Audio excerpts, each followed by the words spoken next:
Oh, and then we have XXXTentacion's question mark? Question mark? Viral, controversial SoundCloud rapper with a bunch of allegations. XXXTentacion XXXTentacion Chord is back. And his last album, 17, is the worst album of 2017, in my opinion, because it's just a collection of half-baked song ideas mixed with lo-fi emo folk and forgettable like trap rap tracks that are super, short, the length of an iTunes preview, and it's trash. It's trash. And then now we have a new album, a new full-length studio album from XXXTentacion, and he kind of explores more style and more genres of music on this album in a quite ridiculous way, in my opinion. And the mixing is actually better. The sounds are actually better on this album. Uh, yeah. The album starts off with instructions, which is really lame. Like, oh wow, like XXXTentacion's music is gonna fuck me up so bad. I'm gonna need instructions before listening to this album, before I regret listening to it. And yeah, this album is super inconsistent. Again, the tracks, they are really short in duration, and there's all these tracks. Some of these tracks are like all like lowercase letters, and some of these tracks are all capital letters, like all caps, and some of them are normal, which means the first letter of the track title is capital letter, and the rest is in small letters, lowercase, and like the track listing already looks inconsistent enough. The album itself is way more inconsistent. Wow, and the lyrics, they are so like melodramatic. He's trying so hard. It's really cringy. Such as the Alone Part 3, which builds this eerie atmosphere, this sour feel that I actually am not too disgusted by. But again, the length of this track is 1 minute 49 seconds, and the lyrics is kind of ridiculous. Ugh. And then there's a Moonlight, which has this wonky, swirly, uh, electronic beat that is actually kind of fun, and his delivery on this track is actually not bad. It's actually one of the better tracks that he had put out. And then there's Sad with an exclamation mark. It's probably the catchiest song on the album, with a relatively more strong hook. However, it's again the track is just bland, kind of bland, and it's It has this watery keyboard that runs throughout the track, and the lyrics, they are super manipulative. Suicide, suicide, and it talks about how XXXTentacion would kill himself if you leave him. Don't leave him alone.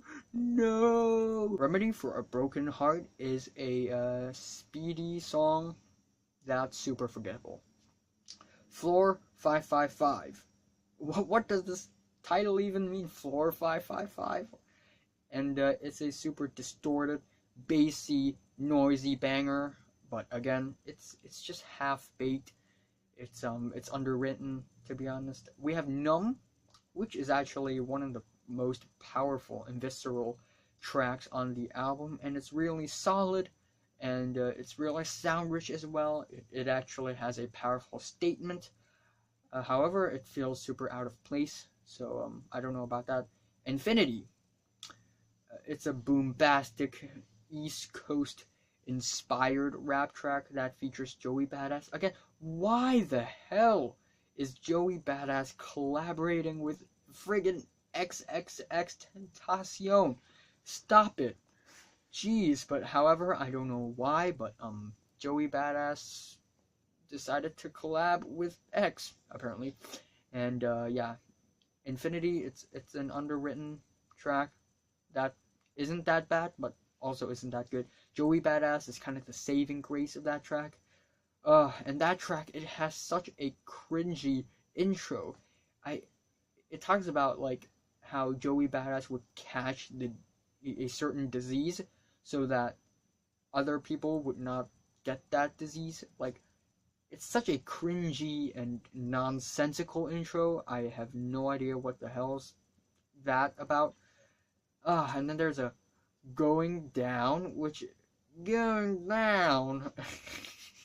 The instrumentals are ridiculous, and the vocals, they're really childish. It's not a bad song, but ugh. And then there's one line in that track where XXXTentacion basically says himself is the shit, and that's why he needs diapers. What?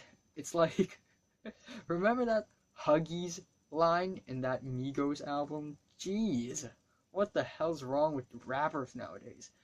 And then that shit, that Asperger's reference in that Eminem album. What's wrong with the rappers nowadays? And then there's a $, $, and this is a super uninspiring, obnoxious auto-tune track that's also really forgettable. Yeah, and then there's also I can't even speak Spanish, lol. and it's a Latin pop rap track that's super disgusting and kind of insulting as well.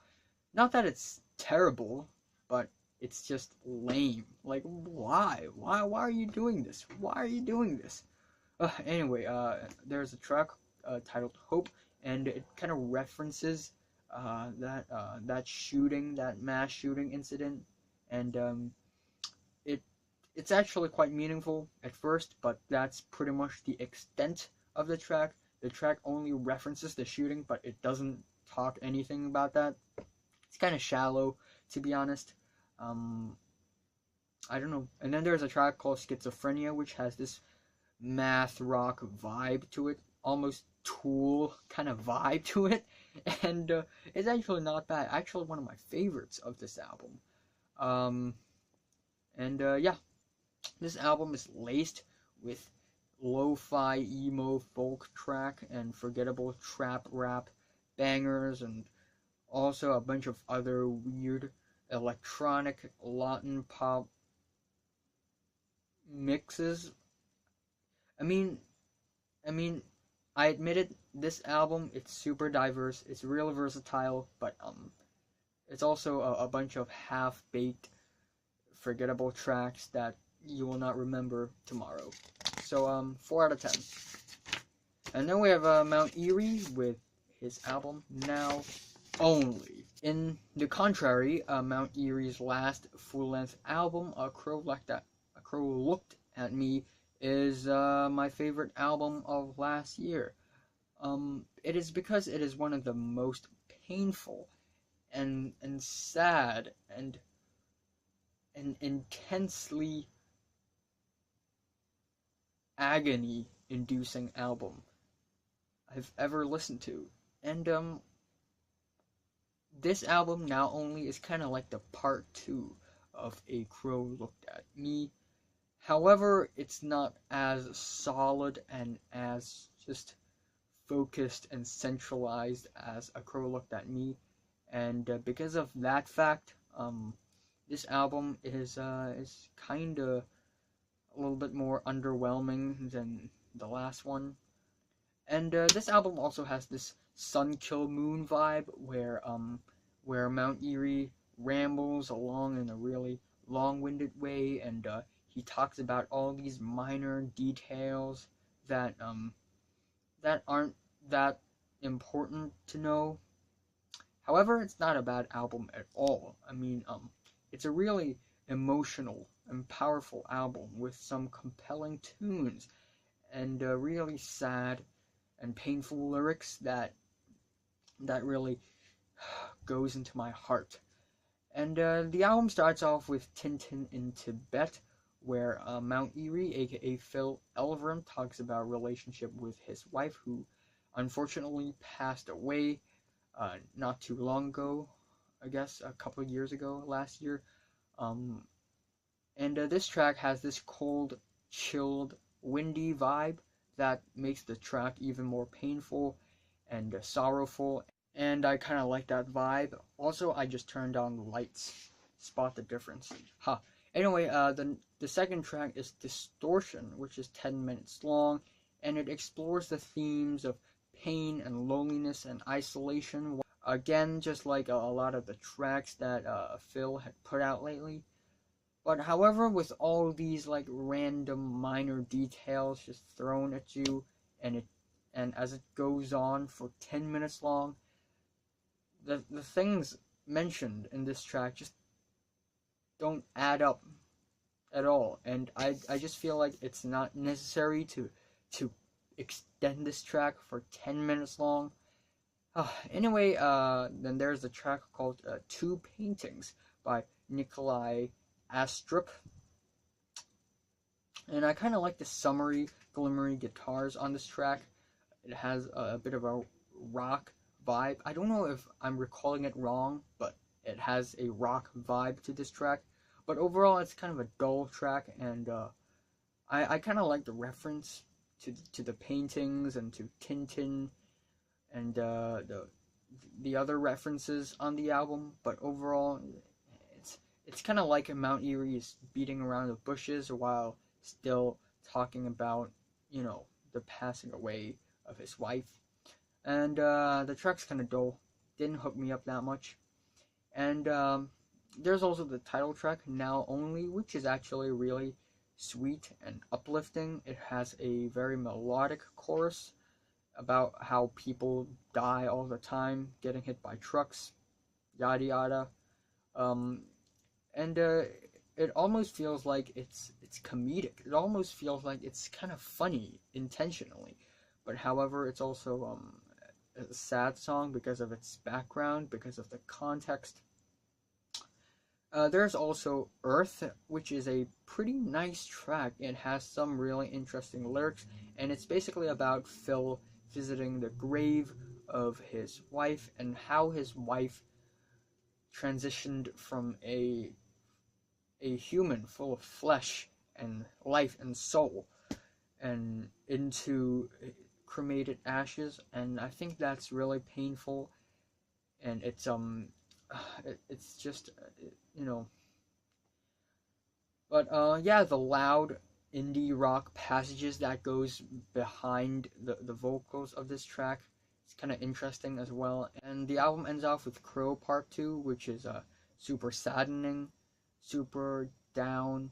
Again, just like Crow from last album, an epic album ending that's just painful and heart-striking.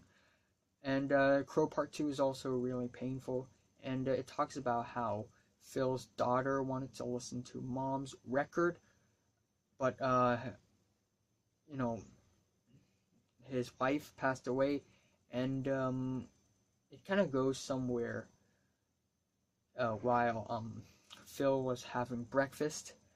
He kind of sobbed, and that's just a really painful and saddening story. But yeah, I hope that Phil's okay. And ever since the last album, which is extremely shocking, I've been concerned for Phil's well-being, his welfare, and I hope he could really just go over the passing away of his wife, and I really hope that he can recover from this phase of sadness and pain, and I hope that he takes his time to recover. Don't rush yourself. You know, if you're not in a mood for writing music, you don't have to. If you're in the mood, of course you can. But yeah, this album and the last album, it stares directly into death, and it makes the topic of death so realistic and so in front of you. And I guess that's really powerful. But this is also a really inaccessible album from Mount Eerie, and that's pretty much my thoughts sum up for this album. Also gonna give it a 7.